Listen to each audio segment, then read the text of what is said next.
13 April 2029 হাজার ফুটের থেকেও বড় অ্যাস্ট্রয়েড পৃথিবীর অনেক সামনে হয়ে যাবে। আপনি একবার ভাবুন, এটা কোনো কারণে যদি পৃথিবীর সঙ্গে ধাক্কা লেগে যায় তাহলে এমন ভয়ঙ্কর দৃশ্য দেখা যাবে যা মানুষের জীবনে কেউ কখনো দেখেনি। হিরোশিমাতে যে বোমাটি ফেলা হয়েছিল তার থেকে প্রায় 1 মিলিয়ন শক্তি রিলিজ হবে। বড় বড় বিল্ডিং থেকে শুরু করে সবকিছু নিমেষে ধ্বংস হয়ে যাবে, যা মানুষের অস্তিত্ব নাও থাকতে পারে। কিন্তু এটাই নয়, 12 জানুয়ারি 2038 সালে আরো একটি অ্যাস্ট্রয়েড পৃথিবীর সঙ্গে ধাক্কা লাগার চান্স রয়েছে। একবার এই পোস্টটা দেখুন, পৃথিবীর সঙ্গে ধাক্কা লাগার পুরো 72% চান্স রয়েছে। নাসা সবাইকে অ্যালার্টও করে দিয়েছে এবং এর উপর রিসার্চও শুরু করে দিয়েছে। এখন ইসরো বলছে ভবিষ্যতে একাধিক অ্যাস্ট্রয়েড পৃথিবীর দিকে আসতে চলেছে। এখন শুধু একটাই অপশন, মাসে মাইগ্রেট করা, যা সব গ্লোবাল স্পেস এজেন্সি এর উপর কাজ করছে। আসলে কতটা সত্য এইসব খবরের মধ্যে, আর কোন কোন অ্যাস্ট্রয়েড পৃথিবীর পক্ষে বেশি ক্ষতিকর, এই ভিডিওতে আপনাকে সব জানাবো, তাই ভিডিওটিকে লাস্ট পর্যন্ত অবশ্যই দেখুন।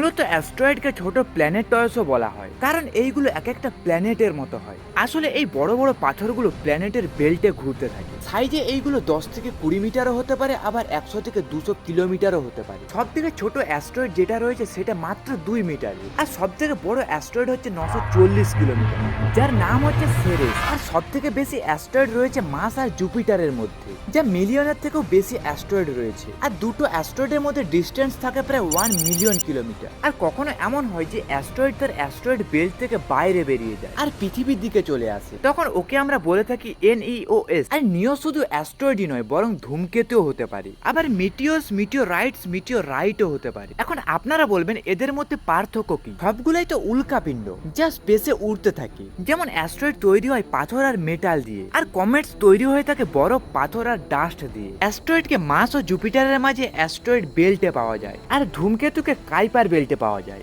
এই বেল্ট নেপটিউনের আগে থাকে। ধূমকেতু যখন স্পেসে উড়ে যায় তখন তার পেছনে একটি লেজের মতো দেখা যায়, যা অ্যাস্ট্রয়েডে এটা দেখা যায় না। হ্যাঁ, ধূমকেতু সাইজ অনেকটাই বড় হয়, 8 থেকে 10 কিলোমিটার। যখন কোনো ধূমকেতু পৃথিবীর সামনে হয়ে যাবে তখন আপনি খালি চোখে দেখতে পারবেন। আর অ্যাস্ট্রয়েডকে দেখার জন্য আপনাকে টেলিস্কোপের ব্যবহার করতে হবে। আর ভয়ঙ্করের দিক থেকে দেখতে গেলে অবশ্যই অ্যাস্ট্রয়েডের থেকে ধূমকেতু অনেকটাই ভয়ঙ্কর হয়ে থাকে। এক নম্বরে হচ্ছে অ্যাস্ট্রয়েডের থেকে ডবলের বেশি স্পিড থাকে ধূমকেতুর, আর 2 নম্বর হচ্ছে ওয়ার্নিং টাইম খুব কম হয়ে থাকে। কখন কোন ধূমকেতু পৃথিবীর মধ্যে এসে পড়ে যাবে তা বেশিক্ষণ আগে জানা যাবে। আর মিটিওরয়েড যেটা হয় সেটা হচ্ছে অ্যাস্ট্রয়েডের একটা ছোট্ট টুকরো। যখন কোনো মিটিওরয়েড পৃথিবীর অ্যাটমসফিয়ারে ঢুকে যায় সেই সময় তার স্পিড অনেকটাই বেড়ে যায়, যার ফলে সেই পাথরটা বাতাসের সঙ্গে ঘর্ষণ খায়। তখন সেই পাথরের টুকরো হাজার হাজার ডিগ্রি সেলসিয়াসে পৌঁছে যায়, আর সেই সময় আমরা তখন লাল আলোর মতো দেখি। আর যখন কোনো অ্যাস্ট্রয়েড পৃথিবীতে এসে অলরেডি পড়ে যায় তখন সেটাকে আমরা বলে থাকি মিটিওরাইট। এবার আমাদের যেটা সব থেকে বেশি ইম্পর্টেন্ট সেটা হচ্ছে NEOS। যে অ্যাস্ট্রয়েড গুলো পৃথিবীর খুব সামনে হয়ে যাচ্ছে সেগুলো পৃথিবীতে এসে না পড়ে যায় আর পৃথিবীর ধ্বংস না হয়ে যায়, কারণ এটা অলরেডি হয়ে গেছে। 66 মিলিয়ন বছর আগে ডাইনোসরের সাথে এই অ্যাক্সিডেন্ট যখন হতে পারে তাহলে এটাও হতে পারে।